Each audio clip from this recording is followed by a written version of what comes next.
My ex-wife broke up with me a decade ago, 3 months before our child was born. She said I wasn't fit to be a father due to my issues with pain meds. I'd been in a wreck that caused severe spinal damage and pain, and formed a habit that I admit took me a lot longer to kick than I'm proud of. She was never supportive of that particular subject, but her leaving me over it was out of the blue. Court said custody would be 50-50, and it has been since. In that decade, I've done okay, remarried a wonderful woman who I've had 2 girls with, and was promoted into a position with a 7-figure salary. My ex has not done well. She's remarried twice and was broken up with both times, filed for bankruptcy, and lives in what I can only describe as a dive apartment. I make sure my son is well taken care of. My wife, girls and I spend every moment we're legally entitled to spend with him, and we offer to include him in literally everything, which his mother frequently declines when it's on her time. My son and ex both know that if he needs anything, he can call and ask. I frequently sent food and clothing, etc., and several times put them both up in a hotel because their apartment was being fumigated or similar. Both my parents, my ex's parents, my sister, and of course my ex, feel I should be financially supporting my ex. Their reasoning is that my son stays with her half the time, she's the mother of my son, and during those times he's with her, they're both living in squalor, and my son gets upset every time he has to go with his mother, who he started saying he hates as of late. When she says she won't feed him because it's expensive and to call me because I have money, it's no wonder. So far as I'm aware, she can afford to feed him. She's working 2 jobs, but she'd rather I pay his expenses so she can afford expensive shoes and the minimum payment on her maxed out credit cards. I've tried to get sole custody, but the court's made it clear that's not happening because she has a good stable income. The court told me if I tried to sue her again without proof of gross neglect, they'd consider me to be harassing her. It's been extremely frustrating. I've held my ground thus far as I feel I've no responsibility for her, and I've no desire to support her using my son against me for her own financial gain, which is exactly what she's doing. My wife says she sees both sides. So, am I the idiot for not financially supporting my ex-wife because it affects my son? Edit. The court did not order child support. At the time we separated, my ex was making slightly more than I was and got to keep the house, which she lost. Not the idiot. The audacity. She already doesn't spend her money on her own son. She spends it on designer stuff. She has 2 jobs but wants you to pay the kid's expensive when he lives with her, plus she will take and spend any money you give your son. She needs to do better and actually take care of her son on her time with her money.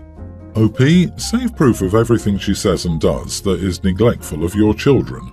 Text messages, emails, etc. where she's saying anything like that. Hire a good attorney and bring her butt back to court again.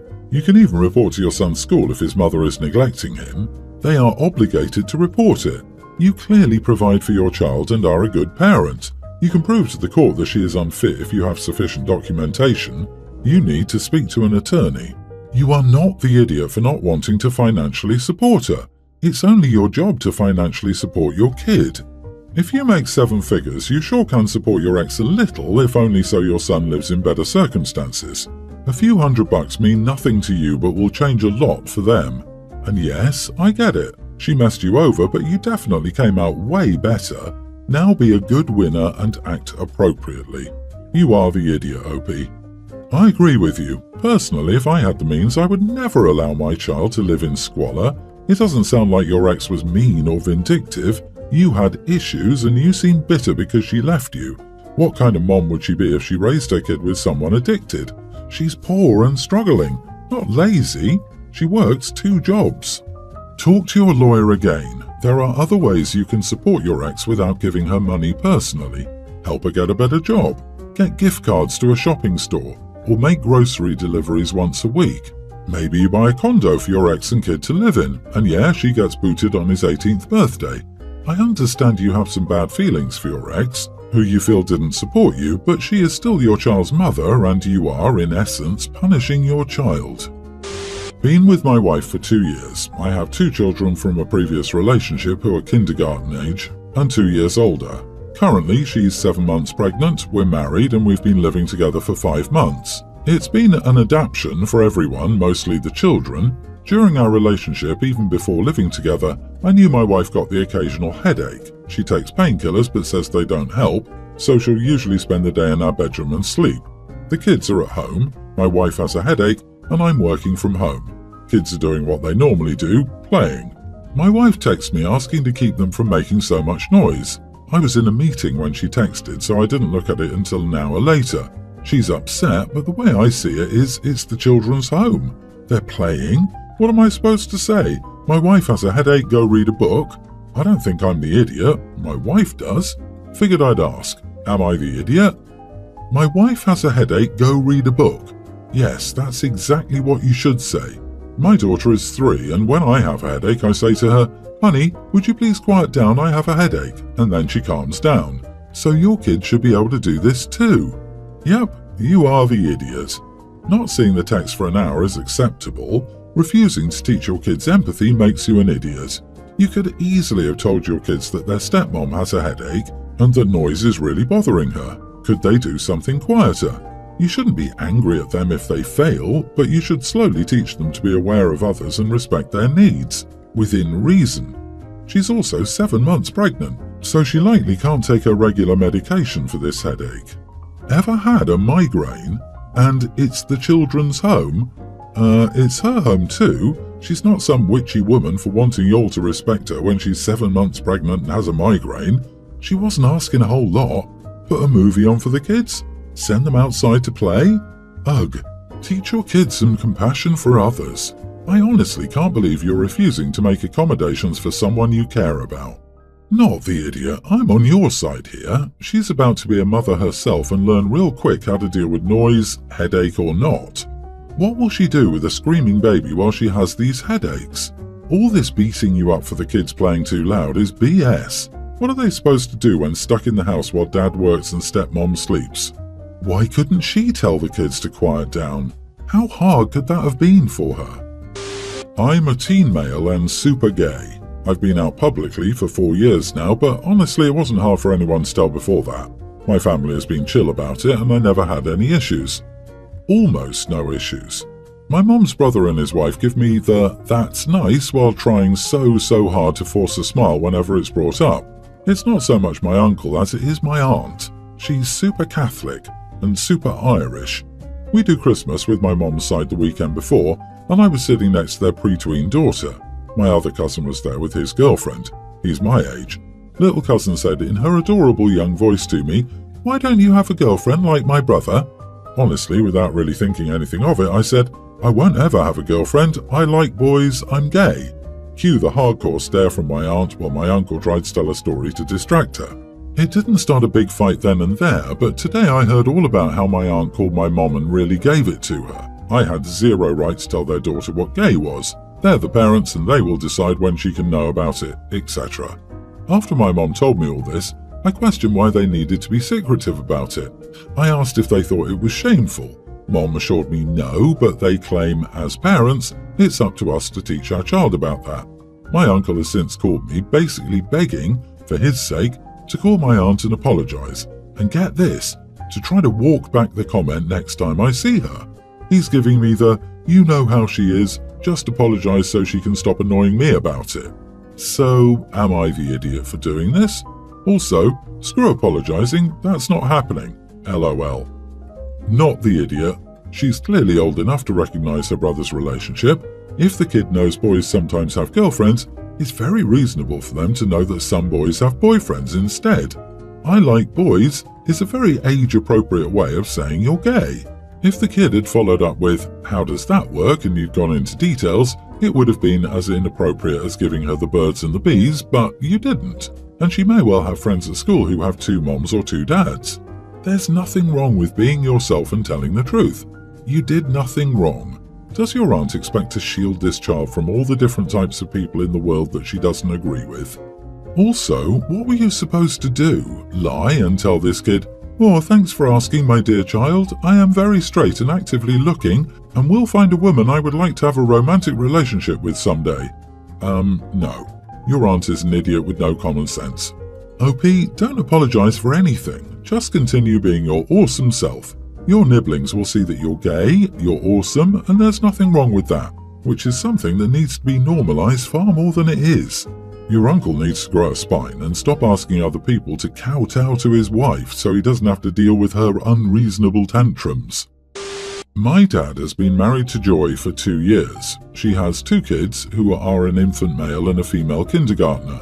My siblings, teen male and female, and I, older teen male, live with our dad and Joy.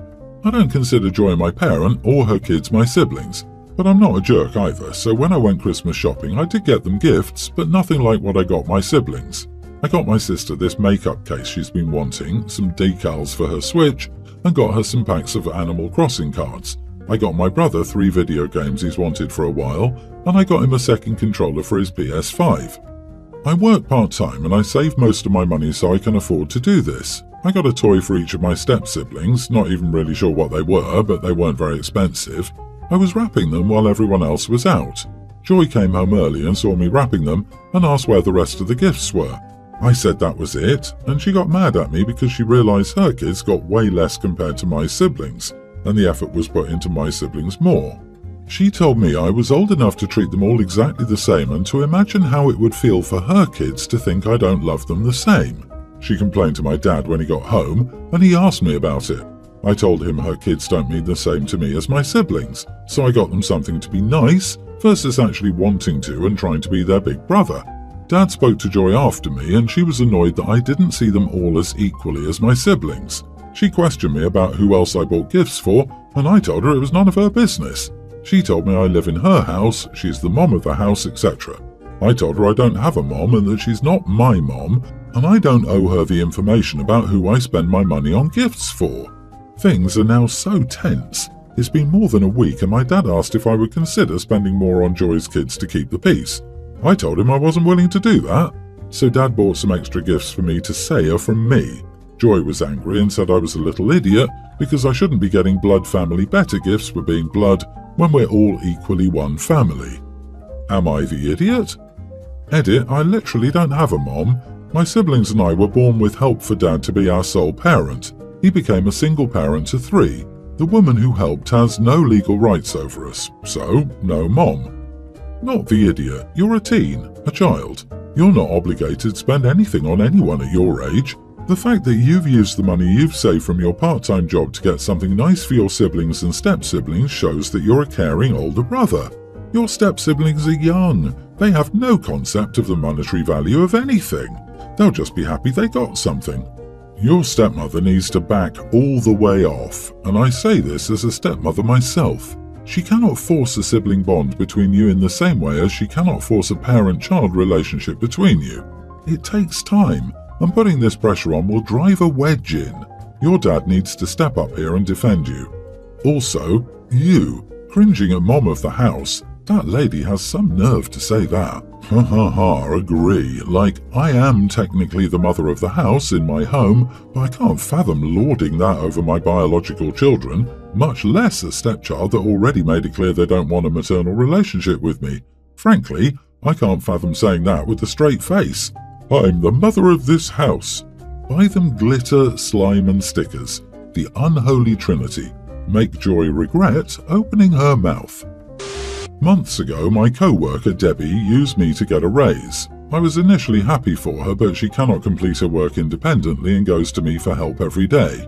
For months, I've been explaining the same concepts again. I'm irritated that she used me but couldn't pull her weight. Debbie tries to offload her work onto other co-workers and me because she's so busy despite having the least amount of work on the team. Debbie also deletes important emails from clients. I don't even know what to say about that. Debbie doesn't believe she's being compensated fairly for the amount of work she does, so she started looking elsewhere months ago. I've been overworked for so long and I cannot handle this anymore. I regularly work long overtime hours to ensure deadlines are met because I'm assigned more essential duties. Now I feel like I've been babysitting Debbie's work. In addition, I've been getting physically sick from working here. I thought I could just suck it up and told myself things would get better, but 2 weeks ago something just hit and I started applying. I quickly found a new place and will leave in 2 weeks from Friday. When Debbie found out on Friday, she was furious. She told me she felt blindsided that I was leaving. She tried to convince me to stay a bit longer, saying my departure would cause her and the team much hardship. When I refused, Debbie asked where I was going. She told me that she's been looking for months, but she couldn't find anything. She asked if I could help her find a new place, since I found one so quickly, but I didn't answer. I just wanted to lay low for the remaining days. On Friday, I finally left after regular hours, but Debbie tried reaching out to me for an emergency. Her past emergencies were situations I've taught her before, so I suspect this is no different. Then Debbie started calling and texting my personal cell, but I've been ignoring her. Finally, she texted me that I shouldn't be so selfish now that I'm leaving, and I shouldn't leave her and the team high and dry halfway through my work. Debbie also has been calling and texting asking if we could talk about her getting a new position. I've been ignoring that too. Part of me feels bad for Debbie because she's not happy here, and my departure will cause her hardship. The team cannot function with me as I was the top performer, but I'm so burned out that I don't even want to work the last 2 weeks. Am I the idiot? Not the idiot. Stop feeling bad. New employees are given a pass for so long, but eventually you have to be able to pull your own weight. Debbie can't, but you've been pulling her weight for so long that she's probably freaking out. So I would tell her the truth. You are not her babysitter, she gets paid more than she deserves for the work she does already, and she is a grown damn adult. So if she can't get her own new job, it's not your responsibility to find her a job. Agreed. No wonder new people don't like me at work. I don't sugarcoat things. OP, please don't tell her where you will be working. What if she follows you and continues this madness? Ugh, I can't stand lazy mooch co-workers. She's a leech. Maintain those boundaries as you finish out your time. Set the new expectation and be clear and concise. Debbie, I'm not available to assist you. Debbie will depend on you or anyone who will take her on in any job. People like that are not happy anywhere, so please continue to ignore her or block her. You are not her ticket to something bigger and better. This is harassment.